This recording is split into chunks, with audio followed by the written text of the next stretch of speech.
दोस्तों, जल्दी से आप अपने चैनल और गुरुजी को सब्सक्राइब करें और इस घंटी पर क्लिक कर दें ताकि आपको पता चल जाए कि आपका इंग्लिश का पीरियड शुरू हो चुका है। हेलो एवरीवन, कैसे हो आप लोग। आई होप बच्चों आप सभी बहुत बढ़िया होंगे। और हम आज करने वाले हैं, हमने एक पोएम पढ़ी थी पहले, ट्रांसफॉर्मेशन, जो कि लिखी थी श्री अरबिंदो घोष के द्वारा। तो उस पोएम का क्रिटिकल एप्रिसिएशन करने वाले हैं आज हम लोग। तो चलो शुरू करते हैं विदाउट वेस्टिंग एनी टाइम। तो उससे पहले आप इंट्रोडक्शन लिखेंगे बच्चों, ठीक है। ट्रांसफॉर्मेशन एक बहुत ही ब्यूटीफुल स्पिरिचुअल पोएम है जो कि लिखी है पोएट एंड सीर अरबिंदो घोष के द्वारा। मतलब वो कवि भी थे, महात्मा भी थे, है ना। तो उनके द्वारा लिखी गई है। ये पहली बार पब्लिश हुई थी कलकत्ता रिव्यू में अक्टूबर 1934 में। और एक्चुअल में देखा जाए तो लिखी तो 1933 में थी, परंतु पब्लिश 34 में हुई थी पहली बार। बाद में ये दोबारा पब्लिश हुई, एक कलेक्शन निकला पोएम्स के नाम से 1941 में उसमें। तो ये जो पोएम है ये एक्सप्लेन करती है कि पोएट को मेडिटेशन के दौरान जो डिवाइन एक्सपीरियंस हुआ है ना, वो डिवाइन एक्सपीरियंस यानी वो दैविक अनुभव जो था उनको, वो कैसा रहा उनका, वो एक्सप्लेन करती है पोएम। तो ये एक सोनेट है, ये क्या है, एक सोनेट है जिसमें आपको ऑक्टेव पार्ट में नज़र आएगा कि उनको मेडिटेशन करने से मतलब एक नई फीलिंग महसूस होती, मतलब उनको एक नया एक्सपीरियंस फील होता है देखा जाए तो। उसको वो ऑक्टेव पार्ट में बताते हैं। और सेस्टेट पार्ट में वो क्या बताते हैं, वो बताते हैं कि उस एक्सपीरियंस से क्या बदलाव आया। तो चलो आगे बढ़ते हैं। सेंट्रल आइडिया क्या है पोएम का। पोएम का सेंट्रल आइडिया ये है कि देखो पोएम सेंट्रलाइज्ड है बेसिकली उस एक्सपीरियंस पर जो कि पोएट को महसूस हुआ है, वो डिवाइन एक्सपीरियंस। और उनको ऐसा लगता है कोई अननोन और सुप्रीम चीज़ है जो उनके अंदर, उनकी नसों में घुस रही है मेडिटेशन के दौरान। और वो क्लेम करते हैं कि अब वो उन सभी तरह के बॉन्डेज और स्लेवरी, यानी कि पहले जिन भी बंधन या गुलामी में वो बंधे हुए थे, कौन सी गुलामी, अपने इंद्रियों की गुलामी, अपनी सेंसेस की गुलामी, अब उन सभी गुलामी से वो क्या हो गए, आज़ाद हो गए हैं। और वो उनको लग रहा है कि वो अब भगवान के हैप्पी टूल हैं, भगवान के एक तरह से औजार हैं, यानी डायरेक्टली अब वो भगवान से लिंक्ड हो गए हैं एक तरीके से, उनको ऐसा महसूस होने लगा है। तो ये सेंट्रल आइडिया है पोएम का। थीम्स कौन कौन सी है, देखो सबसे मोस्ट इंपॉर्टेंट थीम तो यही है कि सेंसुअसनेस टू स्पिरिचुअलिटी, किस तरीके से व्यक्ति सेंसुअस लाइफ से स्पिरिचुअल लाइफ की तरफ बढ़ रहा है। यानी अब तक वो अपनी इंद्रियां, अपनी सेंसेस के मतलब उनकी बॉन्डेज, उनकी स्लेवरी में था, मतलब अभी तक उनकी गिरफ्त में था, वो सेंसुअस अपनी इंद्रियों की गिरफ्त में था। अब उनसे वो आज़ाद हो गया है इंद्रियों से, और अब वो स्पिरिचुअलिटी की तरफ बढ़ गया है। जो मेन थीम है पोएम की यही है कि पोएट ने खुद को फ्री कर लिया है सेंसेस की स्लेवरी से, सेंसेस की गुलामी से, इंद्रियों की गुलामी से। And now he is having a new divine experience, new divine and spiritual experience. उसको एक नया दैविक और बोल सकते हैं आप आध्यात्मिक एक्सपीरियंस हो रहा है। और वह पूरी तरह से ट्रांसफॉर्म हो गया है एक एनलाइटेंड फेलो में। और वो जो व्यक्ति है जो जागृत हो चुका है एक तरीके से, उसने पीछे अपने सांसारिक जीवन को पीछे छोड़ दिया, बेसिकली मटेरियलिस्टिक वर्ल्ड को पीछे छोड़ दिया। And his every cell, his every part of the body is illumined, यानी उसका पूरा शरीर, हर एक बोल सकते हैं एक एक सेल है, एक एक कोशिका है, वो अब चमक उठी है एक तरीके से। और वह अब पहले जैसा जो मांस का जो वेसल था, मांस का पुतला था, मांस का व्यक्ति था, वैसा नहीं रहा है वो। अब वो क्या हो गया, उसकी आत्मा बहुत ज़्यादा विस्तृत हो गई है, बहुत ज़्यादा कॉम्प्रीहेंसिव हो गई है, एक अनहॉराइजेंड और मेजरलेस साइट की जैसे। अनहॉराइजेंड और मेजरलेस साइट मतलब आप जो दूर देखते हो तो ऐसा लगता है ना कि धरती और आकाश मिल रहे हैं दो जगह, ठीक है। तो वो क्या दिखाता है, वो एक तरह से आपको ऐसा लग रहा है कि जैसे वहाँ पे जाके ज़मीन का अंत हो रहा है, वहाँ धरती आकाश मिल रहे हैं, ठीक है। परंतु अब उसकी सोल एक तरह से अनहॉराइजेंड और मेजरलेस साइट की तरह हो गई, मतलब उसकी सोल इतनी ज़्यादा कॉम्प्रिहेंसिव, इतनी लार्ज हो चुकी है कि अब जैसे एक नज़ारा दूर देखोगे तो वहाँ आपको धरती आकाश मिलते हुए दिखेंगे ही नहीं, ऐसा लगेगा कहीं अंत ही नहीं है, अनंत है बिल्कुल नज़ारा। वो मेजरलेस साइट, ऐसा नज़ारा जिसको नापा ही नहीं जा सके, यानी आपको ऐसा लगेगा जैसे कि कहीं कोई अंत नहीं हो रहा और अनंत है, मतलब बेसिकली जो नज़ारा है वो अनंत है, आप जितने दूर देख सकते हो बस आपको दिखाई देगा बेसिकली। तो वैसी उनकी सोल हो गई है कि इतनी बड़ी हो चुकी है, इतनी कॉम्प्रिहेंसिव हो चुकी है, बहुत ही ज़्यादा उनको नॉलेज हो गई एक तरीके से, आप ये कह सकते हो। उनकी सोल जाग उठी है और उसको इतनी ज़्यादा नॉलेज अचानक फील हो गई है कि वो उसको कंपेयर किया गया है उस नज़ारे से जिसकी डिस्टेंस ही नापी जा सके, मतलब बेसिकली इसका डिस्टेंस आप मेज़र ही नहीं कर सके, उससे कंपेयर किया गया है। बॉडी जैसे मैंने पहले बताया अब गॉड का एक हैप्पी टूल हो चुका है। जो स्पिरिट है वो अब एक लार्ज सन की तरह हो गई, एक बहुत बड़े सन की तरह हो गई जिसकी लाइट कभी कमज़ोर नहीं पड़ेगी, कभी फीकी नहीं पड़ेगी, कभी फेड नहीं होगी।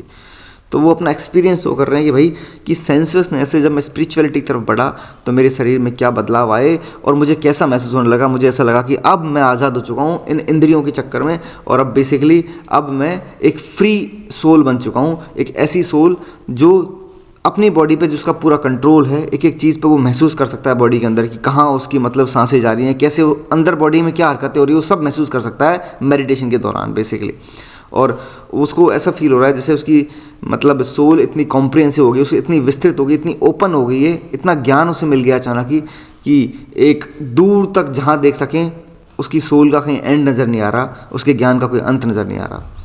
मेडिटेशन की ये शक्ति दिखाता है बेसिकली। पोएम शो करती है कि देखो ये भी एक थीम है इसमें पोएम में, वैसे मेन थीम तो वही है परंतु ये भी एक थीम है कि किस तरह से मेडिटेशन की पावर आपको ट्रांसफॉर्म कर सकती है। तो पोएट ने मतलब एक्चुअल में वो रिदमिक ब्रीदिंग्स कर रहा होता है। रिदमिक ब्रीदिंग का मतलब होता है ऐसे करते हैं हम लोग, सांसें ऊपर नीचे करते हैं, मतलब प्राणायाम, सांस लेना बाहर, मतलब सांस लेना छोड़ना, सांस लेना छोड़ना, वो प्राणायाम, वो एक्टिविटी, वो रिदमिक ब्रीदिंग कर रहा है पोएट, ठीक है। अब वो डायरेक्टली तो नहीं समझाता परंतु तो इनडायरेक्टली वो ये बात कह देता है कि भाई अब तक मतलब क्या हो रहा था कि वो जो एनर्जी फ्लो हो रहा था ना उसकी बॉडी में, इन ब्रीदिंग की वजह से जो एनर्जी फ्लो हो रहा था वो लेफ्ट साइड और राइट साइड से हो रहा था बॉडी के। अब क्या हो गया है, वो प्राणायाम के थ्रू वो सेंट्रल चैनल, जो केंद्रीय चैनल यानी सेंट्रल बीच का जो चैनल है, बीच की जो नाड़ी है, उसमें से अब एनर्जी फ्लो हो रही है और इस वजह से उसको ये डिवाइन एक्सपीरियंस हुआ है। क्योंकि इसमें मैंने पोएम समझाते हुए बताया था कि 3 चैनल्स होते हैं हमारी बॉडी में, इदा, ठीक है, पिंगला और सुषुम्ना, ठीक है। ये 3 चैनल होते हैं बॉडी के अंदर जहाँ से एनर्जी फ्लो होती है। तो इदा होता है बॉडी के मतलब लेफ्ट साइड में, पिंगला होता है राइट साइड में और सुषुम्ना होता है सेंट्रल साइड में। तो अब सेंट्रल जो नाड़ी है, सुषुम्ना नाड़ी, उससे एक्चुअल में एनर्जी फ्लो हो रहा है, तो उसको ये नया एक्सपीरियंस फील हुआ है। अब तक वो इदा और पिंगला से ही उसकी एनर्जी फ्लो हो रहा था बॉडी में, ठीक है। ये चीज़ पोएम में लिखी नहीं है परंतु वो एक तरीके से बात इशारा उधर तरफ कर रही है, मतलब वो मैंने आपको समझा दिया एक तरीके से। वैसे फिगर ऑफ स्पीच कौन कौन सी है, देखो एलिट्रेशन यूज़ हुआ है पोएम के अंदर। जो सेकंड लाइन है उसी में ही माई मेंबर्स विद माइट डिवाइन, माँ और माँ, 3 बार माँ साउंड जो कि कॉन्सोनेंट साउंड है उसका रिपीटेशन हुआ है, तो ये एलिट्रेशन है, ठीक है। सिंबली 2 जगह इस्तेमाल हुई है पोएम के अंदर। पोएट ने एक तो डायरेक्टली कंपेयर किया है उसके जो नया स्पिरिचुअल एक्सपीरियंस है उसे जाइंट्स वाइन से, कि जैसे कि एक बहुत बड़ा दैत्य है, वो जिस तरह से वाइन पीता है ना, एकदम बहुत ज़्यादा अधिक मात्रा में पिएगा, सीधी सी बात, इतना बड़ा दैत्य होगा। तो उस तरह का एक नया स्पिरिचुअल एक्सपीरियंस हुआ है कि उसको सडनली ऐसा लगता है कि बहुत ज़्यादा एनर्जी उसके अंदर आ गई है और मतलब सडनली उसको ऐसा लग रहा है कि वो एकदम फ्री हो गया है और उसकी बॉडी पे उसका पूरा कंट्रोल हो गया एक तरीके से। तो मतलब एकदम सडन इन्फ्लक्स, वो वर्ड भी यूज़ करता है इन्फ्लक्स, कि जैसे एकदम बहुत अधिक मात्रा में कुछ अंदर बॉडी के अंदर एंटर कर गया है वैसे। तो उसने कंपेयर किया कि जाइंट की वाइन से, कि वाइन जैसे इतनी लार्ज अमाउंट में जाइंट पी जाता है एक तरीके से, उसी जो उसको बॉडी में एक्सपीरियंस होगा ना वैसा एक्सपीरियंस मुझे हो रहा है, हाँ, ठीक है। ये एक सिमिली हो गई। दूसरी तरफ एक और सिमिली इस्तेमाल होती है पोएम के एंड में, जहाँ वो खुद की मतलब जो स्पिरिट है उसको कंपेयर करता है एक सूरज से, सन से, जिसकी लाइट कभी भी फीकी नहीं पड़ेगी, ठीक है। तो यहाँ 2 जगह सिमिली इस्तेमाल हुई है। सिनेक्डा की एक जगह इस्तेमाल हुई है पोएम में कि पोएट बताता है कि अपना जो स्पिरिचुअल एक्सपीरियंस है ना उसके बाद में उसके जो सेल्स हैं ना वो पूरी तरह से इल्यूमाइंड हो गए, पूरी तरह से चमक उठे हैं।